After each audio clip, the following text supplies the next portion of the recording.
gas crime, cartels, and believe it or not, coyotes. I will not surrender this nation.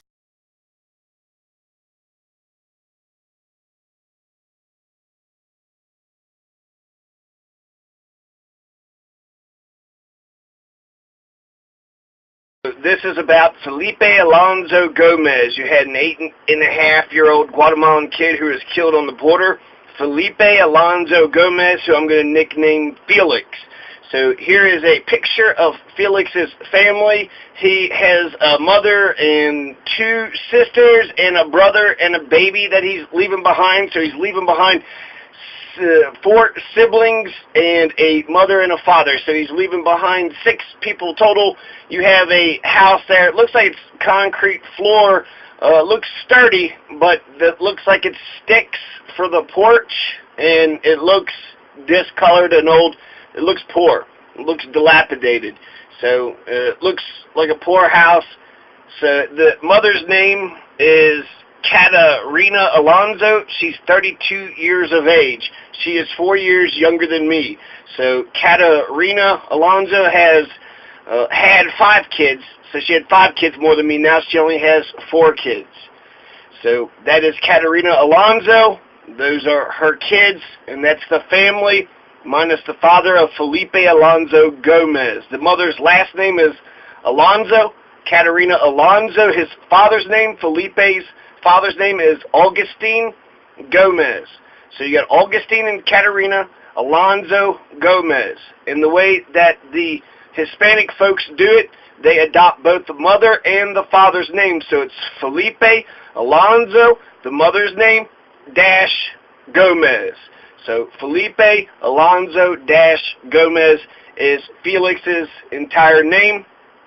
Remember, again, the first name of the last name is the mother's name dash the father's name. So Felipe, mother's name, Alonzo, Catarina Alonzo dash Gomez, Augustine Gomez. And he's 47 years old.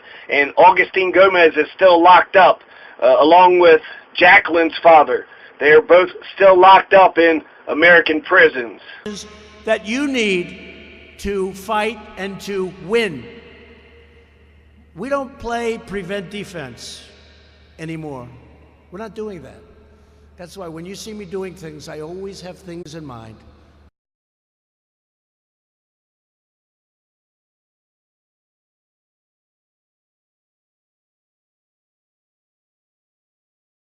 So before I get into the timeline of Felipe and a little bit of historical context of Felipe's journey and his family's journey, I want to talk a little bit about the news, about what's going on right now.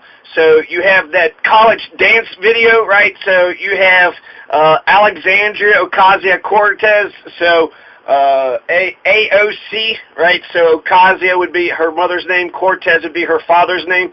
So the cool people call Alexandria Ocasio-Cortez AOC. So what's old AOC up to? She is doing exactly what she needs to be doing. She has taken a principled stance against PAYGO. She has shaken up the system. Nancy Pelosi's seat was almost taken by her sudden rise in popularity. The college dance video is being circulated right now, and it's kind of almost want to make a college dance video in solidarity with her, because who gives a shit? I mean, they said that this was released as a way to sort of mock her and make her say she's not ladylike. I mean, she's no Melania Trump, okay? I mean, nobody can aspire for the prim and, prestige of a Melania Trump, but you have, it's beautiful, it's wonderful, it's a great video. It's absolutely bullshit that this would even be used as, as something that would be against. It's everything. It's great. It's wonderful. It's a great promotional video for the college, which I think was the point. She knows some dance moves, which was, fun to watch. She's beautiful. So what the fuck is the problem? I don't understand the fucking problem. If anything, this only enhances her popularity. So what? You guys are against dancing now? Yeah, like the Jefferson, Thomas Jefferson Memorial, where people are getting arrested for dancing. You're going to arrest me for dancing? You're going to arrest her for dancing? Arrest everybody for, what, having a good time? Jesus fucking Christ, people are out of their goddamn minds.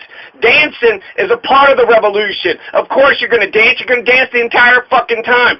If dancing isn't part of the revolution, then leave me out. So it's footloose up in this motherfucker. They ain't going to let us dance. We're going to dance regardless, whether you like it or not.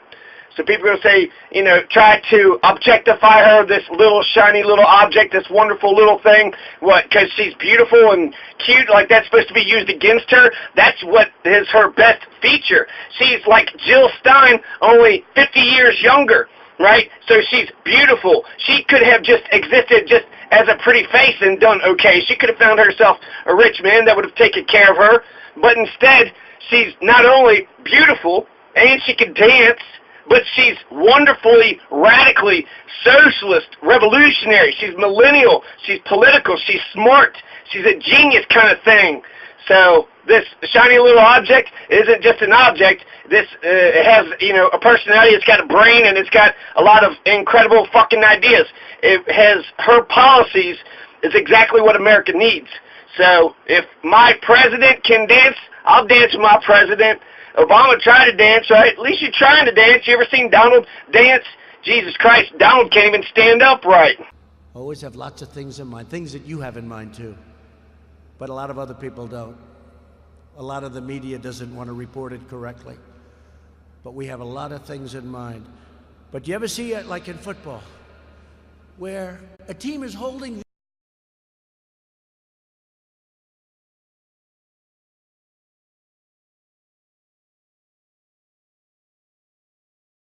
So I am excited, even though the House Democrats just got in there. Mitch McConnell says he's going to go ahead and appoint a shit ton of more judges. So Donald Trump has already got 2 Supreme Court justices in their lifetime appointments, right? 2 fucking, who's after Gorsuch? Someone said 2 Supreme, is that right? And then, like, you know, a bunch of district judges and a bunch of circuit court judges and their lifetime appointments. They're in there for, you know, fucking forever. So Mitch McConnell basically says that he's got the power of the Senate, and the Senate has exclusive powers that the House can't touch. So that's something we'll have to watch from the Republicans. They're going to go ahead and put a shit ton of fucking judges in positions, you know, because they know justice and fairness so goddamn well. But because the House has got in there, this is after the midterm elections, it's not just a big Republican shit show no more. That now the Democrats are a part of the system. Now they actually got some power. So before, all 3 branches were ran by the Republicans. Now the Democrats have a little bit of power. So it's not the end of the beginning. It's not the beginning of the beginning. It's not the end of the end. But it is the beginning of the end. So don't fret, America. This Trumpian nightmare is about to be over. Nancy Pelosi should only give Donald his wall if he gives Nancy Pelosi everything else. In fact, Ocasio-Cortez, AOC, we need a new Green Deal. Okay, give us a new Green Deal, Donald. I'll give you a fucking wall. I think Medicare for all. I think we should aim for universal health care. If you're sick, you get fixed. If you're an American and you live in this country and you get a little tiny flu, you could go to the hospital, get some medicine, and get fixed. For every disease, there's a remedy. So find the remedy for every American sickness, whether it's H3N2, polio, smallpox, cholera, cancer, heart attack, etc. Keep the bulk, most of the Americans free and clear of health. You want your neighbor to be sick? You want your neighbor coughing all over you? Jesus Christ, we almost got it covered. We only got 5% left to cover. Let's just get everybody some universal health care. If you're sick in America, you get fixed. If you're sick, you get fixed. For every disease, there's a remedy. So one good thing about this presidency so far, Donald Trump has not pushed the button on the nuke. There's no third world country has been nuked for no apparent reason. Some people are saying we need to take it easy on Donald because he might just get all pissy and just start escalating wars. He's actually doing the opposite, which is the direction we want him to go. So if Nancy Pelosi can get him to start doing some Democrat ideas, then Donald could actually save his presidency. Get us universal health care, Donald. You wanted it before. Then Rand Paul fucking pulled you to the right. So fuck that debate. Go back to who you were when you were a citizen. That's when you were being honest.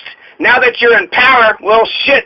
I mean, you just want to keep the power, right? So you're like another person now. Go back to when you were a citizen. That's when you were telling the truth. So Donald has allowed himself to be near the button, to be close to the nuclear red button, but he hasn't pushed the red button and started a nuclear winter apocalypse of which the lights of humanity will never escape. So that's good, right? He didn't destroy all of humanity. All of America hasn't collapsed. Not yet. This Trump shutdown could lead into another great, depression. Who knows where this goddamn shutdown. He is going to go ahead and do this shutdown for up to a year because he doesn't want to look stupid. And, that's why we got into Vietnam. That's how Leclerc just kept on going after Haiti. Even though we were in the wrong, we just kept escalating it because, fuck it, let's just wipe out all of Vietnam because we started out being on the wrong side. So that's such fucking bullshit. If you're walking down the wrong road and you're killing a bunch of Vietnamese people and you shouldn't have been doing that, you need to stop and you need to come back home and let them run their own country. It's not your country. If they want to be communist, if they want to be that's up to them.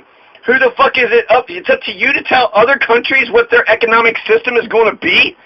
Who the fuck you assholes think you are? With these highfalutin reasons for he's an evil man.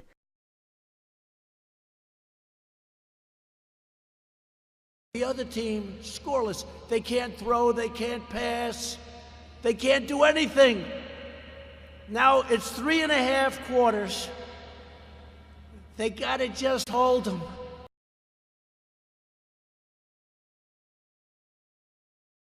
And they say, let's change to prevent defense.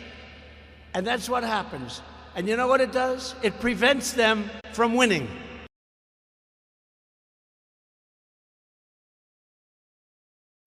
How many times have you seen that? We don't like prevent defense. We want real offense and we want real defense, and that's what we're doing. We have secured a record increase to our military.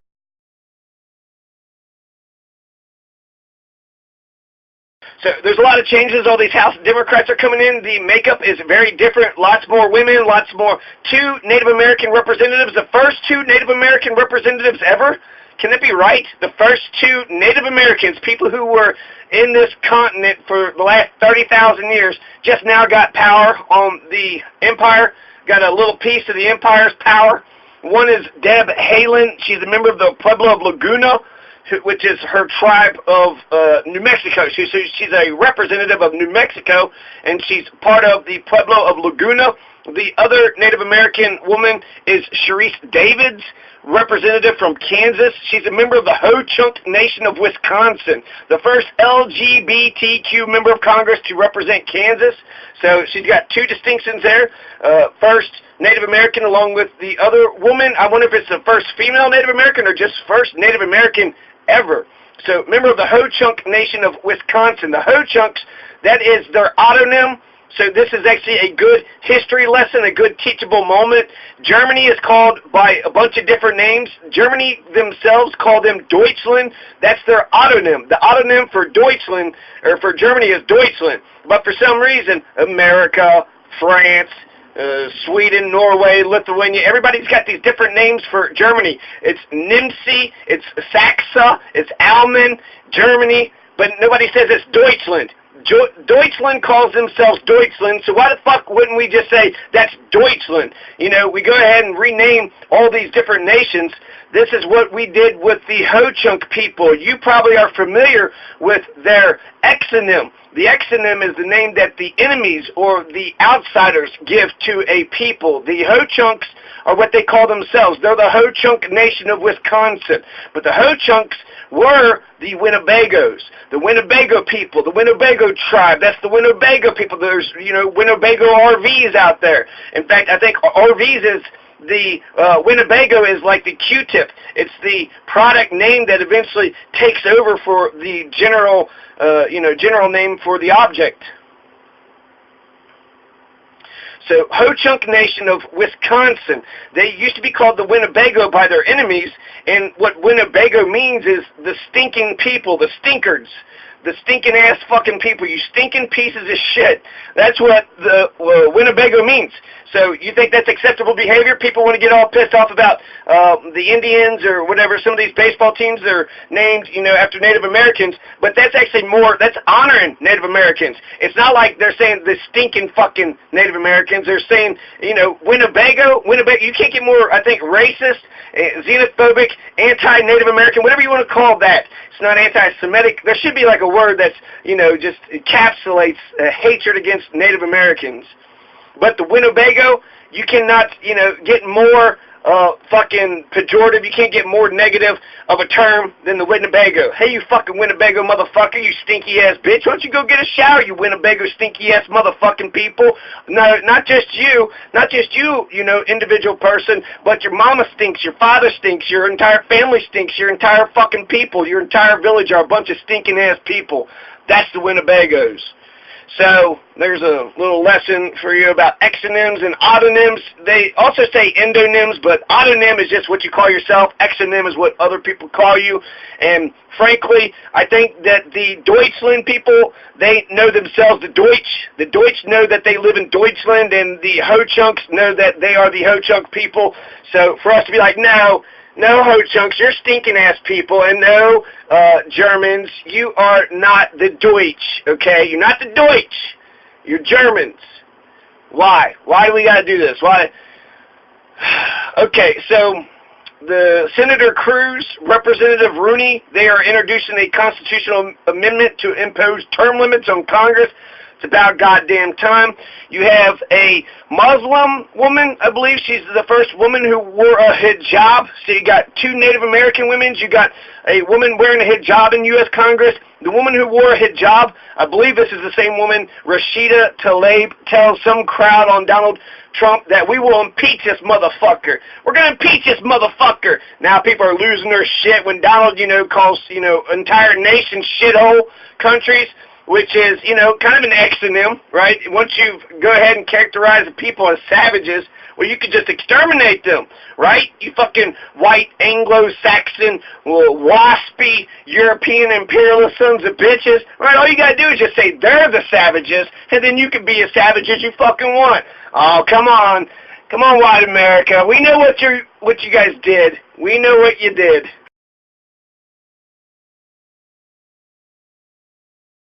Immortality. That's what it is. It's immortality.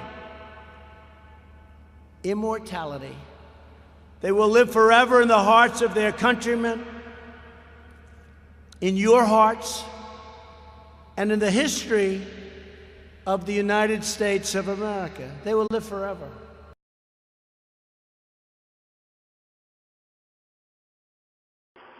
Here's some statistics. You got more Mexicans that are actually leaving the United States than coming in. So the problem isn't Mexicans. A lot of this is based on racism, xenophobic racism. There are Central Americans coming in, so they are Mexican-flavored, Mexican-shaded, Mexican, similar-looking. They got brown skin. They're Native American-looking, right? So there's a bunch of Native American-looking people crossing the border, but it's not the Mexicans. Between 2009 and 2014, 1 million immigrants returned to Mexico. 870,000 arrived here. So that means more Mexicans actually left America between 2009 and 2014 than entered America. So the Mexicans are getting the fuck out of Dodge. They're kind of like, you know what? We're going to go back to Mexico. We don't get what the fuck you guys are doing around here. You can't drink the water down there, but we're going to try to clean the water up, and we're just going to go ahead and rebuild ourselves. We're not doing this. We're not feeling this whole America thing. So, more Mexicans, that means there's 130,000 net negative. So more people left, 130,000 more Mexicans left than came in. We still have poverty, homelessness. 4 in 10 folks actually live paycheck to paycheck. So 4 out of 10 Americans, nearly 50%, 40% of all Americans, if they lose their job and they don't get their next paycheck, they're going to be in poverty and they're going to be homeless also. So there's a sizable amount of people in poverty, 10, 20% or so. Homeless people, 500,000 people, and out of all of America, 40% are living paycheck to paycheck. So 40% of Americans are on the verge of becoming impoverished, impoverished or homeless.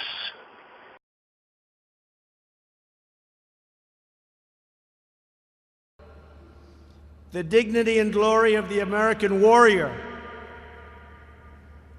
is recorded on the fields of battle and in acts of valor that will live for all of time. You're going to be remembered for all of time. And under my administration, we're winning now. We're not playing to lose slowly like they've been doing for 19 years. We're fighting in areas where we shouldn't be fighting and spending hundreds of billions of dollars doing it. Okay, so let's get into immigration. You have Jacqueline and Felix, who was recently killed at the border, who are two Guatemalan children. Why are all these Guatemalans coming up here? In fact, there was some statistic that said there's 3,000 more Guatemalans than Mexicans.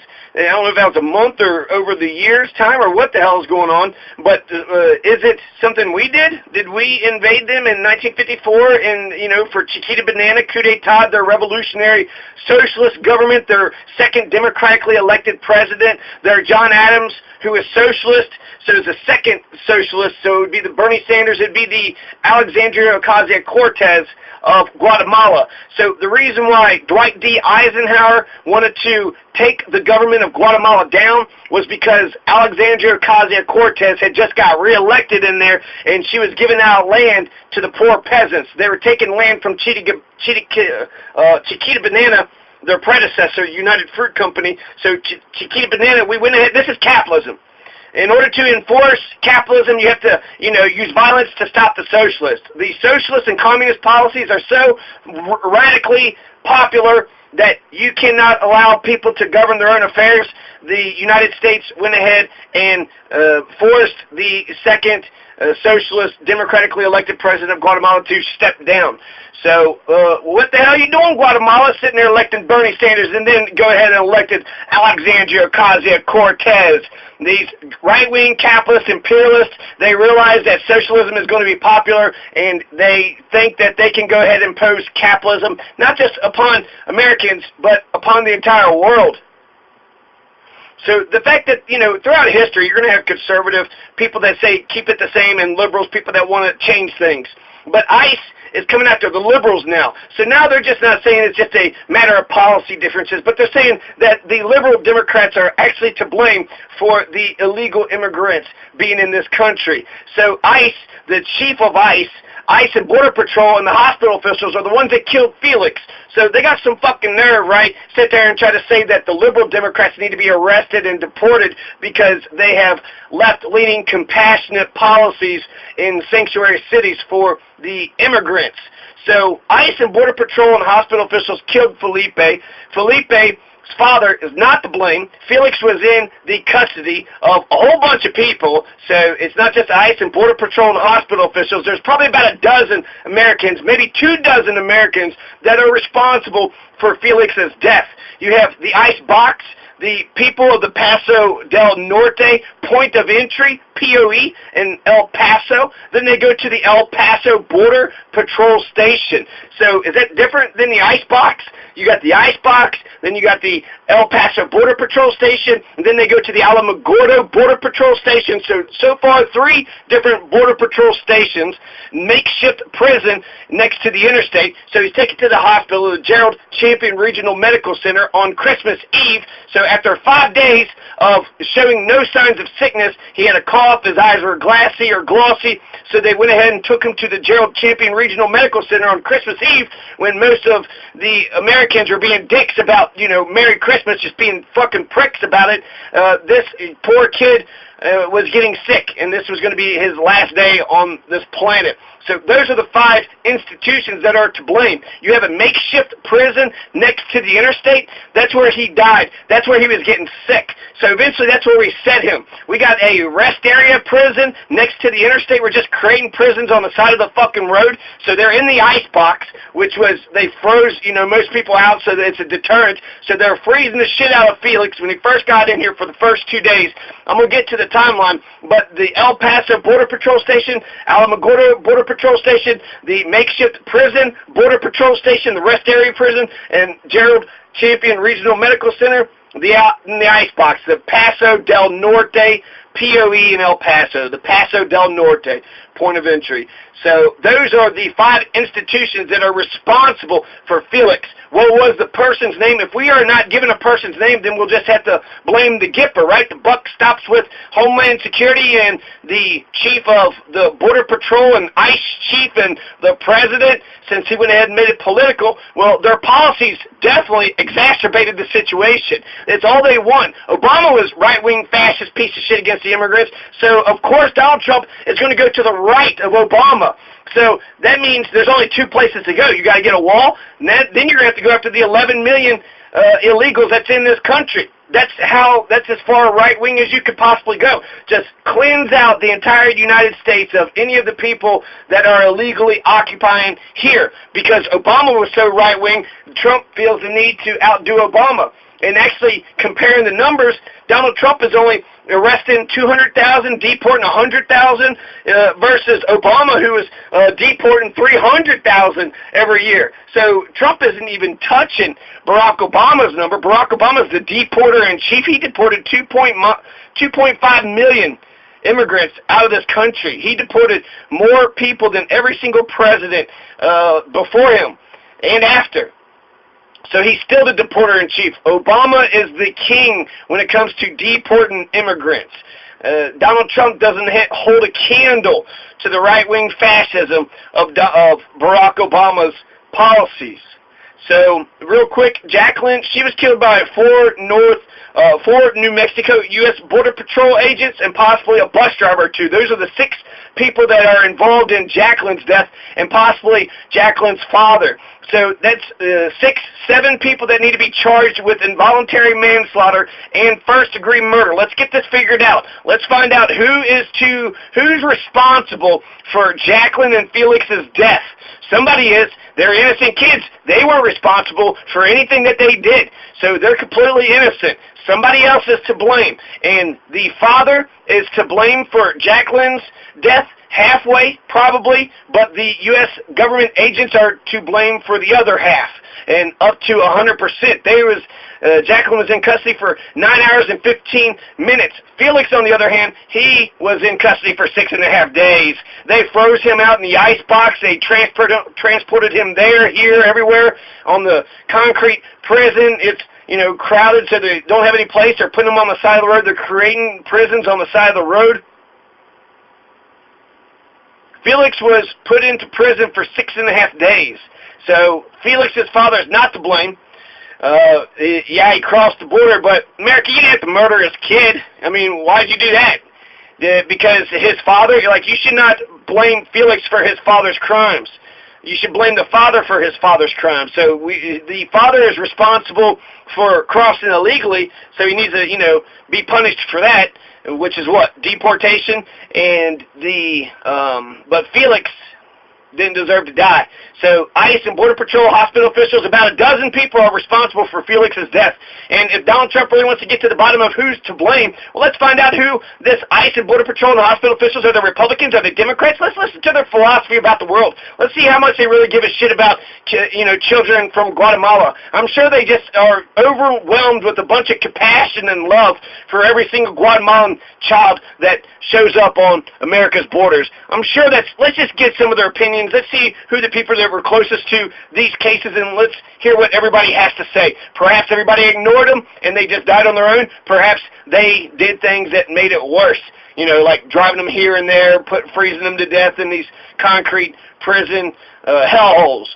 So, 4 North Mexico U.S. Border Patrol, bus driver 2. So about 7 people are responsible for Jacqueline's death, and about 2 dozen people are responsible for Felix's death.